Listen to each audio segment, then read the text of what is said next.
مدینہ کی ٹھنڈی رات تھی۔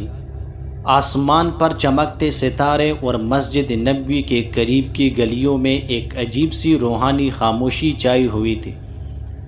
لوگ اپنے گھروں میں سو چکے تھے، مگر ایک چھوٹا سا حجرہ ایسا تھا جہاں ایک بزرگ اللہ کے حضور سجدے میں گر کر رو رہے تھے۔ یہ بزرگ کوئی عام انسان نہیں تھے، بلکہ وہ ان اللہ والوں میں سے تھے جن کے دل کی دنیا محبت سے خالی اور اللہ کی یاد سے بھرے ہوئے تھے۔ وہ شخص رات کے پچھلے پہر اٹھ کر اللہ سے یوں دعا مانگتا تھا: اے میرے پروردگار، تو راضی ہے نا مجھ سے؟ اے اللہ، اگر تو راضی ہے تو دنیا کے تمام دکھ میرے لیے آسان ہیں۔ ان کا نام حضرت سفیان بن عینیہ رحمہ اللہ تھا۔ وہ بڑے محدث، عابد اور زاہد تھے۔ ایک رات ان کا ایک شاگرد ان کے پاس آیا اور حیران ہو کر پوچھا: حضرت، آپ اتنی عبادت کرتے ہیں، اتنے صدقے دیتے ہیں، اتنے روزے رکھتے ہیں، پھر بھی آپ رو رو کر اللہ سے معافی کیوں مانگتے ہیں؟ حضرت سفیان رحمہ اللہ نے شاگرد کی طرف دیکھا، آنکھوں میں آنسو بھر آئے اور نرم لہجے میں فرمایا: بیٹے، اللہ والے عبادت پر غرور نہیں کرتے، وہ ڈرتے ہیں کہ کہیں یہ سب قبول ہی نہ ہو۔ یہ جملہ سن کر شاگرد کی آنکھوں سے بھی آنسو بہنے لگے۔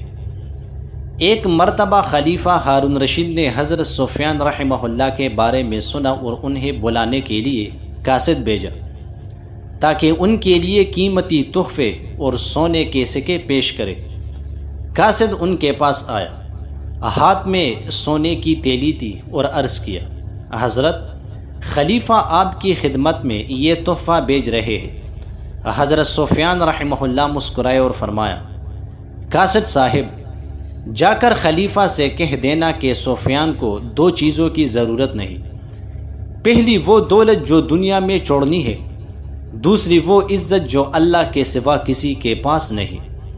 قاصد حیران رہ گیا، واپس گیا اور ہارون رشید کو بتایا۔ خلیفہ نے یہ سن کر کہا: سفیان اللہ کے سچے ولی ہے، ان کے دل میں دنیا کی محبت نہیں۔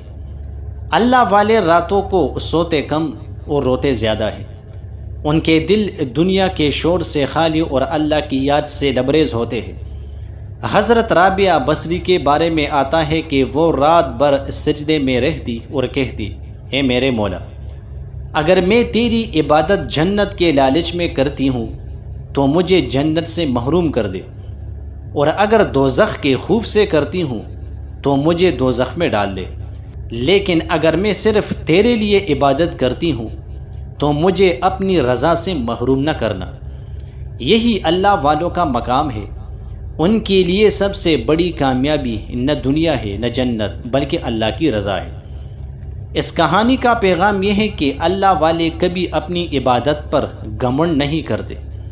وہ راتوں کو روتے ہیں، دن میں لوگوں کے دکھ بانٹتے ہیں اور دنیا کی آسائشوں کو حقیر جانتے ہیں۔